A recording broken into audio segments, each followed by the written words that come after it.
Hello, this is Mrs. Hogg, and I'm going to show you how to make sure your website is visible for everybody to see. Okay, so when you're working on your website, and here I have that's the open one. Let's see here. This is the other open one. Give me a second.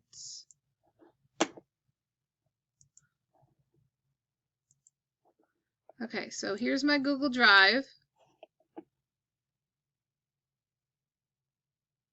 And here's my Google Sites.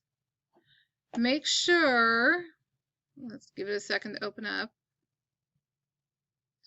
To open it up, to make sure it's set to public, make sure you click on the plus sign.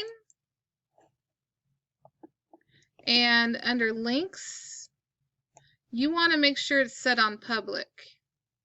Okay? So that way everybody on the internet can see your website. Because right now, all the teacher websites, Google Sites, if you go to the Christine C. Moss webpage, you can click on teacher websites, and some of them, when you click on them, it shows it's restricted. You want to make sure all your sites are set to, and your documents inside them, make sure you click on the little person with the plus sign, go down here to links, and make sure it says publish site public. You want public, not restricted, not Fort Worth ISD, but public. Thank you.